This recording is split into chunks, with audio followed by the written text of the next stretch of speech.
brand? Yeah, identity for brands. I think that's the biggest thing that people forget about. So Okay. everybody thinks they can just make stuff and it's gonna sell. Right. Those are not And the that is facts. not the case. Those are not the facts. Not the case at all. Okay, so you go by Chris Major, icon designer. It's good. It's good. I appreciate y'all tapping in.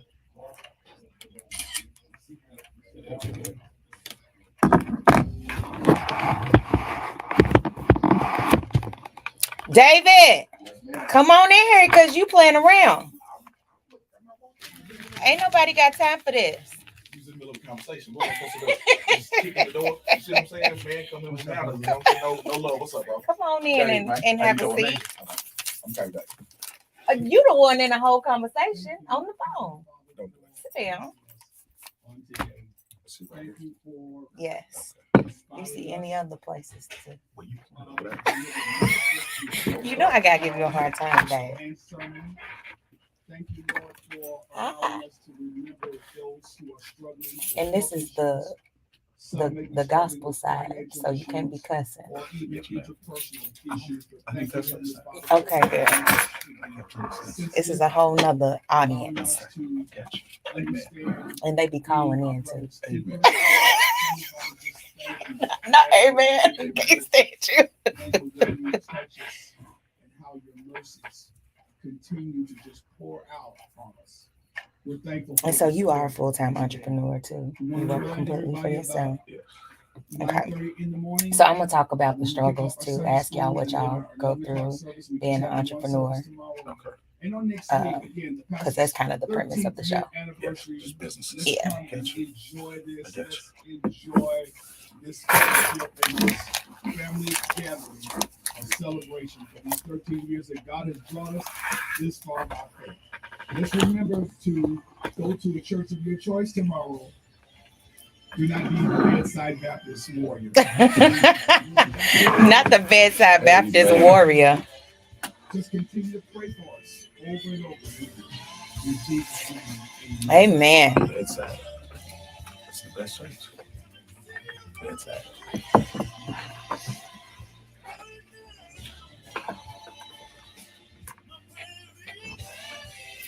I was outside last night. Oh, yeah. That's the way you looking like it. It is. All right. You are so petty. That's all right. Do I look a mess for real? No, you look good. I look a hot man. I look tired, don't I? What word? I went to Louisville Thoroughbred Society Okay. and to Dasha Barber. What was GDO. Was GDO was last night? I thought that party was on Saturdays. Figure it out after you start. What was that? Yeah. With Boosie? Okay, I appreciate it. Yeah. Yeah, I tap thought they in. did them on Saturdays. I didn't realize they did It them. was last night. Okay. He got it at Dasha Barber. Gotcha. You waiting out with your people Yeah. for matching outfits? Huh? You waiting out with your people for matching outfits?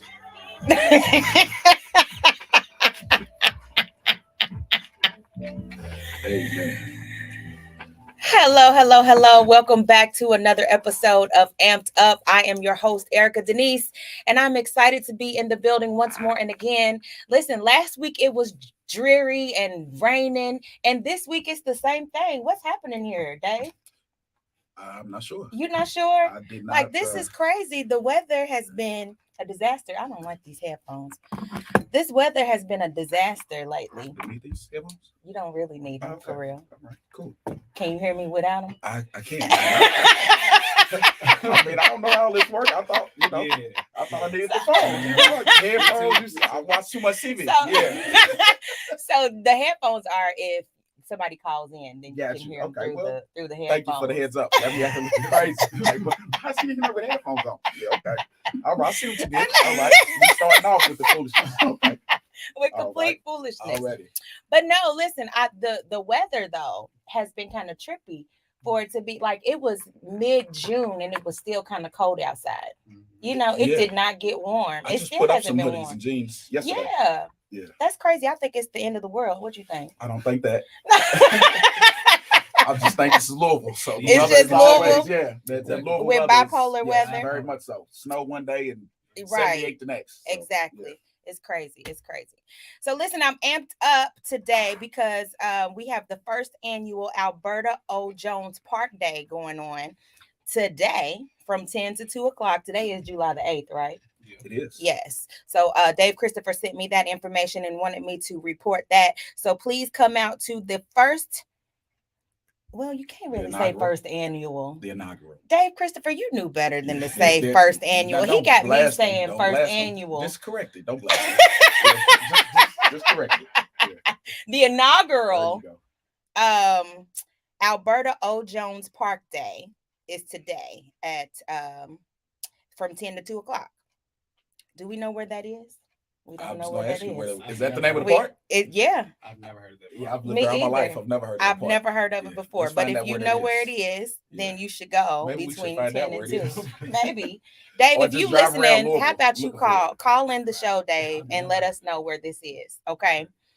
So I'm also amped up because I was outside last night. Is that right? Amen. Yeah, I was outside. I went to Louisville Thoroughbred Society, which is an exclusive venue.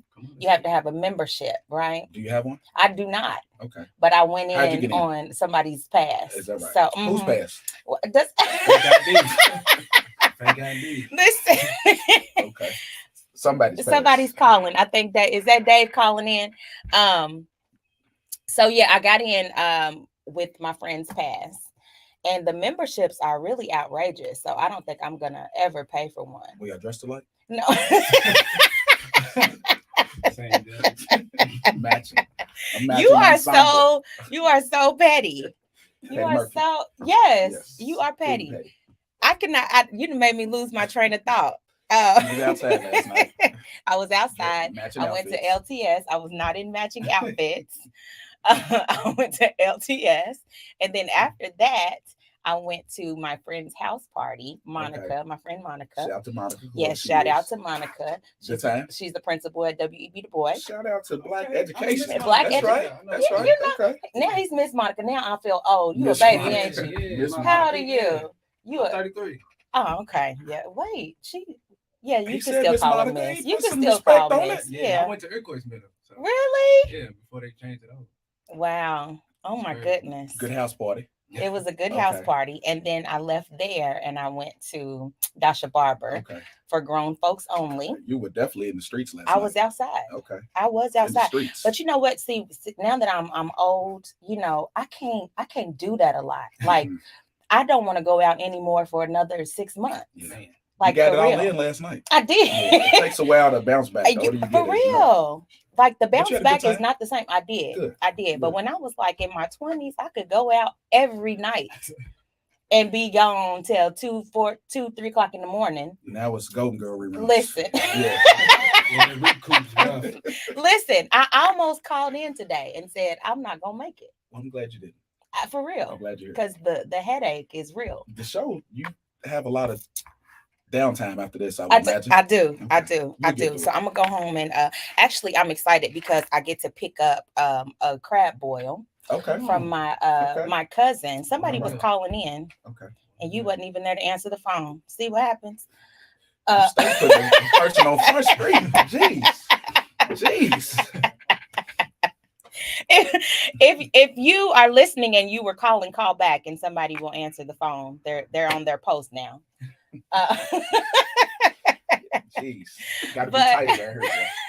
Gotta be tight. But so I'm getting a crab boil from Jocelyn Frazier. Okay.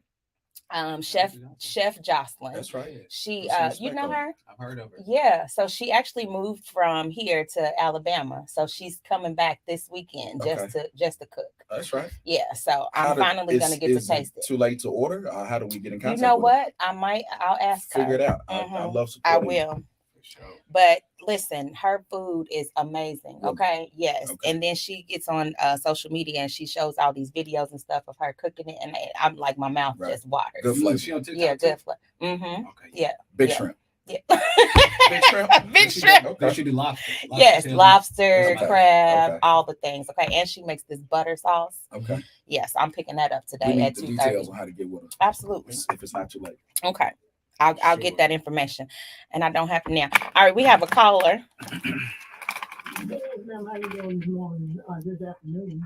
Um, You were asking about the going on this party for on the inauguration for Alberta Jones. yes. Do you have that Okay, information? yes, madam, is between 23rd and 28th. Was actually between 23rd and 24th. On Maple Street right now. Okay. They're out there right now till 2 o'clock, and they have a whole lot of entities represented, Parks and Recreation, Parks Alliances, and other folks there, and they want your input, taking input from folks on what they would like to see in the next 2 or 3 phases of the park.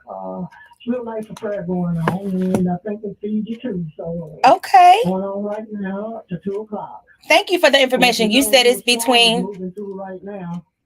Yeah, it looks like Okay, it's that's raining right now. But you said it's between 22nd and 23rd in Maple. On Maple, yeah. Okay, and this is a new park that they're building. Well, it's gonna be a new park that they building. I think somewhere between. Well, I had heard earlier it's gonna be like a 28-acre park. Nice. But then I talked to one of the ladies there with Park Alliance, and they said somewhere around 20 acres. But it's a nice. We're looking at the renditions right now and what they already have proposed for the first phase. Looks pretty good. And then they're asking for people input on the second and the third phase. But then I understand they have already had some community meetings on the park on what people in the community would like to see on the park. So it's I forget the next street over from Maple, going south. But it's block wide and 23 down to 28, I think it is. So it's gonna be like 5 blocks wide. Okay. 5 blocks long. So well, thank you so much for calling in and giving us that information. Thank you so much. Okay. All right. So you heard it.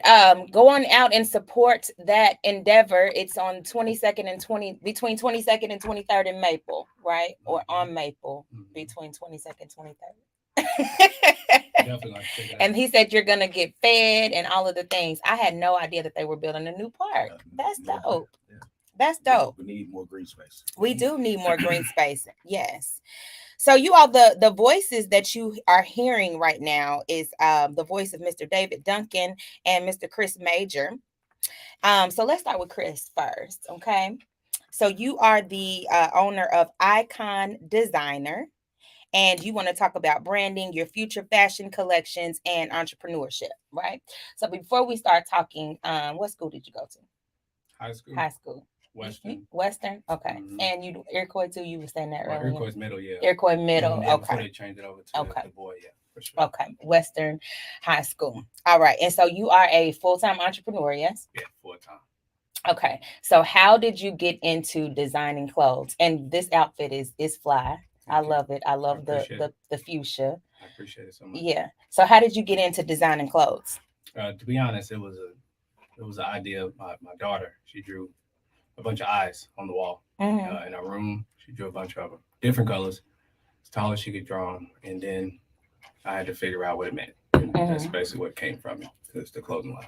Okay. So that's what Icon. Okay, I get it. Oh, I get it. I see what you did there, but you're spelling it just the ICON, so it's not EYE. Yeah, well, the character's the logo's name. His name is I Can. Basically, I can do all things through Christ. Come on. But it's mainly about just confidence, growing different mindsets, people becoming more confident, not being so afraid to fail to succeed. I like that. So this character that you have on your hat and your shirt right now is called I Can. Okay, I love that. So we were talking earlier about branding and the importance of branding. So talk about that. I believe that it's a big deal for me because identity. I think most people think that you could just create a brand or create anything and it's just going to sell. And that's not the thing. To me, it's creating identity. I believe if great things sell itself. So when you see something, I believe if you can see it, at least in your mind first, and I believe it's meant for you to create it. Then you go from there bringing it to real life. Absolutely. And before that, you're gonna have people around you most likely that's gonna try to discourage you. Yeah. Make you feel like the path that you're going on is not ideal. Mm-hmm. But you overthrow that, keep Yeah. going. Yeah, I think that's the biggest hurdle when you're jumping out and doing something new, especially in business and starting a business, is you're going to have the naysayers telling you not to do it.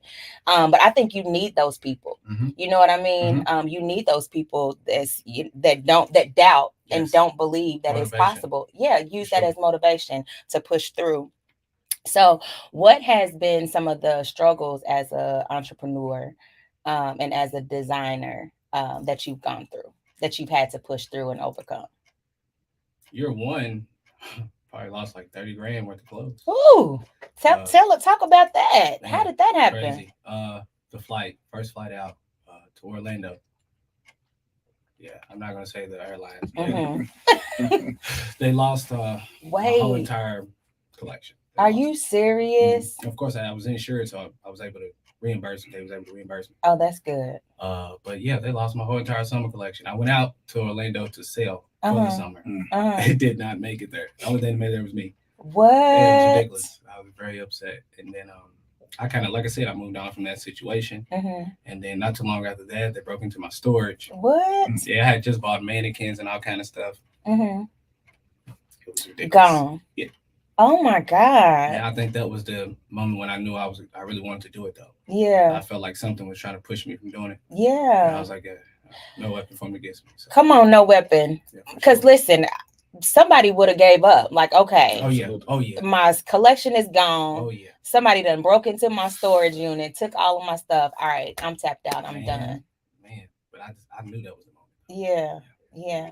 So where can we find your clothes? As of now, I'm in Louisville right now. But I'm out in Titusville, Orlando, East Point to be exact. No, Oak Ridge to be exact, in Orlando. Holla at me. Okay. Yeah. Is Oak Ridge a store? And that's an area. Okay. Yeah, right there where Universal Studios is. And okay. How did you get in the Florida market? A friend. Okay. So you got the you got the hookup, right? Yes. You got the hookup. Yes. Okay. Huge okay. Blessing. Yeah. So tell us about how it is for an entrepreneur to get into the fashion industry. I don't know. It may be different for other people because my confidence is high. So it's different. Being in business period, you would have to have high confidence, I guess. But I don't know. I guess to me, like Nike said, just do it. Just do it. Just do it. I love it. Yeah. I love it. All right. So do you have an online store that we can purchase your stuff right now? To be honest, I actually have a web page. Shout out to John Johnson. Okay. He created for me, but it is not live right now. Okay. Not going to say the reason, but yeah. Yes. The company, man, definitely did some things. Okay. All right. So, well, thank you for being here. Don't go anywhere because we play rapid fire at the end of this. But thank you for being here. Your clothes are dope. And do you make clothes for men and women? Yes. Okay. Dogs too. And dogs. Yes. Come on. Yes. I love whole family. That right. Sure. Yeah, that's the point. Yeah. Everybody can be an icon.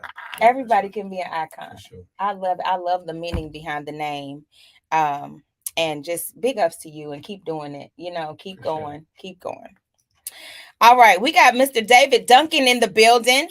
And David Duncan is a licensed life insurance broker. Yep. You are the owner of Legacy Life Insurance. I am. And you just celebrated your 6-year anniversary. I did. You are helping to spread knowledge about life insurance and dispel the myths around it, as well as inform the community about the benefits of having life insurance, such as creating generational wealth and protecting the ones that you love.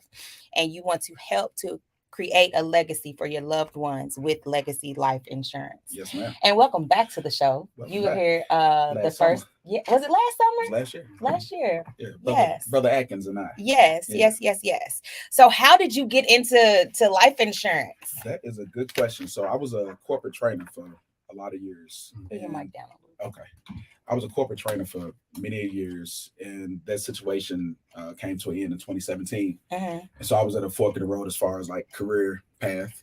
And a close associate of mine was in the life insurance industry, and I saw how he was living. And he said he appeared to be living pretty good. And I picked his brain, and he was like, "Yeah, I think you would be good at this." He gave me a lot of information, gave me a lot of good game, and pointed me in the right direction. And I got licensed. And I always tell this story because it's a pivotal part of my story. Mm-hmm. So got licensed. I started working for a local company. They shall remain nameless. I can tell you they are off air. Okay.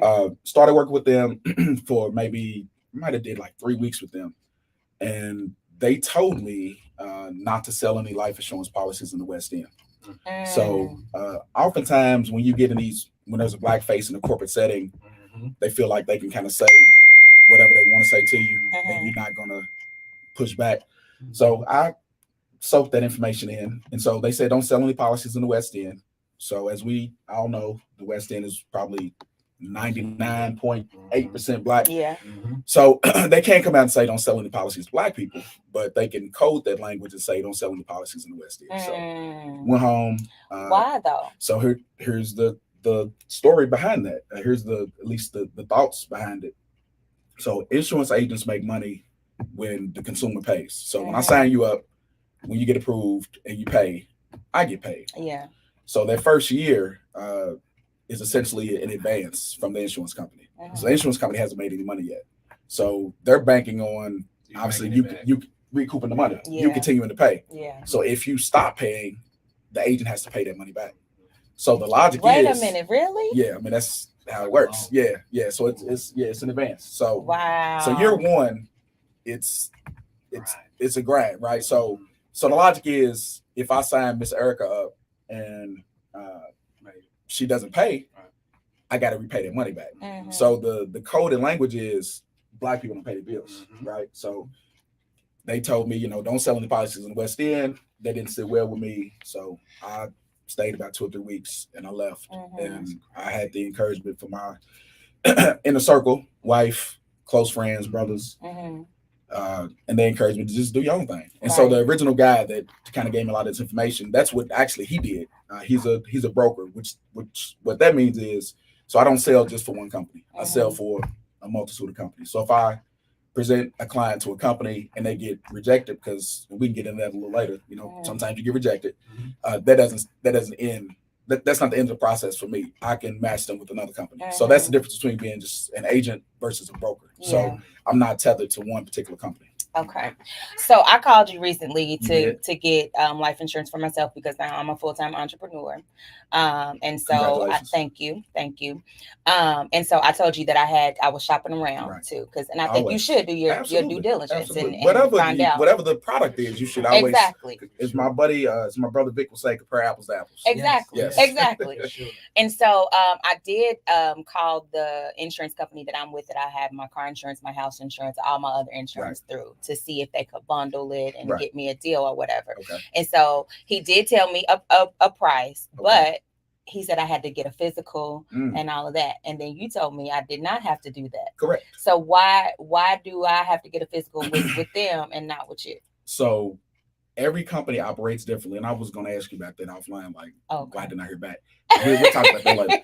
So every company operates differently. And so insurance companies are in the business solely of making money. Right. So they have an interest to protect. So their job is to make sure that they are insuring folks who are going to live a long time. So there are a lot of factors, but to kind of keep it simple, they want to make sure that you're healthy, essentially, right? And it depends on now, if you're getting a $5,000 policy, the odds of them making you take a physical are pretty slim. But if you start to get up in the higher hundreds of thousands or into the millions, they're definitely going to make you take a physical. Right. Because what they're trying to guard against is someone finding out, hey, I got 3 weeks to live. Right. Let me get a $5 million insurance policy. They're going to play great defense against that. So that's why you would, in some instances, they require you to take a physical. So for the companies that I support, that's not a requirement. Again, if somebody comes to me, I normally don't sell the $1 million policy just because it's a headache on my end. It's a whole lot of red tape to jump through. And for what I'm getting back, it's not really not working worth to it. me. So I can get those, but it's just not something I really focus on. So Okay. that's why. So how do you create generational wealth with life insurance? That is an excellent question, and I'm glad you asked.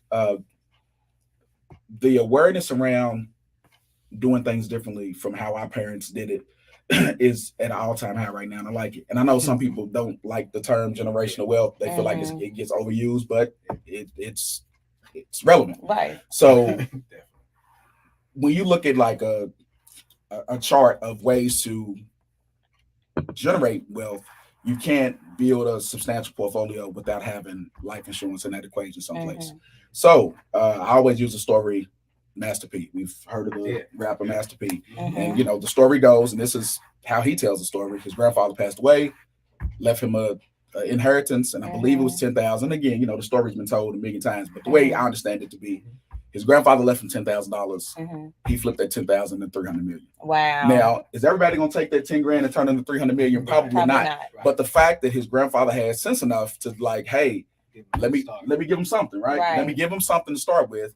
Now P took it and ran with it, right? So everybody's situation is going to be different, but we find oftentimes in our communities that when somebody passes away, either they are uninsured completely or grossly underinsured, and that's a thing because you know Big Mama bought this policy in 1982, and it was 5,000, but you know everything goes up. Exactly. So the average cost of a funeral, like $10,000, ain't so it? I always tell people at least get 10. Yeah, because 5 is not enough. Now I have my own personal philosophies about funeral costs and all of that stuff. But for the average person, average Black person, you know, they want to be put away nice. So if you want to be put away nice, you want, I mean, you at least want to get 10. And I tell people really, just like again with Big Mama's story, obviously nobody knows we're going to die, but 10,000 today is not going to be 10,000 30 years from now. Right. So you try to project out, you know, into the future. Like, so again, I say if you can stand 10, definitely try not to get less than 10 because it's sold in $1,000 increments. So you can get $1,000 policy. Why you want to, I'm not sure, but you could. So I always tell people if you can stand 10, get 10. But if you can stand more, get more. I mean, get as much as you can. Right. And I always say get as much as you can, but get as much as you can comfortably afford to pay. Simply because, and I always tell people, yes, I'm a salesperson. I get paid if you buy, right? And I get paid if you continue to buy. But what I don't want to happen is for you to overextend yourself. Because if you overextend yourself, this is the first bill that's going to fall off. Times get tight. I know cats that got large revenue streams, but times get tight for everybody. But you got a lot of money, a little money. So this is the first bill that will fall off. Right. Because if you don't pay your car payment, what's going to happen? They're going to come get it. Yeah. You don't pay your cell phone bill, what's going to happen? They're going to cut it off. Exactly. So with the life insurance, there's no immediate impact if you don't pay. You don't pay, they send me an email that says, hey, Erica didn't pay today. I call you and say, hey, Erica, you know, friendly reminder, you missed your payment this month. And either you pay it or you don't. So it's like, it doesn't go to collections. They're not going to keep calling you. I'm not going to keep calling you. So it's like a one-time deal. So again, get what you can comfortably afford to pay. Okay, so walk us through the process of signing up and paying. So do you sit down with you, have a consult? Yes. So it's I swear it's painless. It takes, and now everything has become digital. So it used to be like when I first started, it was paper application. Now everything's digital. So I sit down with the client. Now one or two things can happen. So like me and you, we already sat down. I kind of gave you some numbers. So when you say you're ready to move forward, we sit down. I mean, it's literally, you know, an app that I go to on my phone and just enter your information in, and it spits out an answer in real time. So it's like, yes, she's approved, or we got to send this for some additional underwriting. So process takes about 10, 15 minutes. No physicals, no medical exam. I don't need any blood, saliva, any of that. Because one of the things that you agree to is they're going to look at your medical history. So one of the things you sign says, so you can't lie at all. Yeah, so this is one instance. Well, you should never lie, right? You should always tell the truth. But with this, it's extremely important because insurance companies, whether it's life insurance, homeowners, auto insurance, they look for ways not to pay. So if you were not forthcoming with information and you lied and they find that you lied, they're not going to pay. Right. So I always tell people, because you hear these horror stories about, you know, well, Big Mama died and they didn't pay. something happened internally. Like they're not telling the whole story, right? So if as long as you told the truth. Mean? What you so mean? that so for example, a classic example is I don't use tobacco. That's fine. And I can't look at you and tell if you smoke or not, right? And oftentimes it's difficult for the insurance company to determine if you're a smoker or not. But 6 months later, you die of lung cancer. Ding, ding, ding. That's a red flag. So they're going to circle back around and say, wait a minute, on this application, one of the questions is smoker or non-smoker. You said non-smoker. And then they won't pay the insurance out? Are you serious? You misrepresented on the application. So it's just, I always tell people, please tell me the truth. Because I have companies that will insure you. You can be on life support almost, right? And they'll insure you. So don't lie, right? Just tell me what's going on and let me match you with the appropriate company. So that's an example of like how they wouldn't pay. And so this is kind of taking a deeper dive, but within the first 2 years, you hear this a lot. Within the first 2 years of any insurance policy, you have what's called the contestability period. So that's that 24-month window where if you do die, they're going to circle back around. You could have, hopefully you told the truth. They're going to just double check and make sure that your T's was crossed and I's dotted, because the reason they do that, they vetted your health. So they're thinking, well, why did this person die 2 weeks after getting this insurance policy? Did we miss something, right? So they're going to circle back around. And a deeper dive, a lot of funeral homes don't like to deal with you if you're within the contestability period. Not because it won't pay, it just takes a very long time. Because I had a client, young person, that client lost his life due to gun violence, and it was within that 24-month window.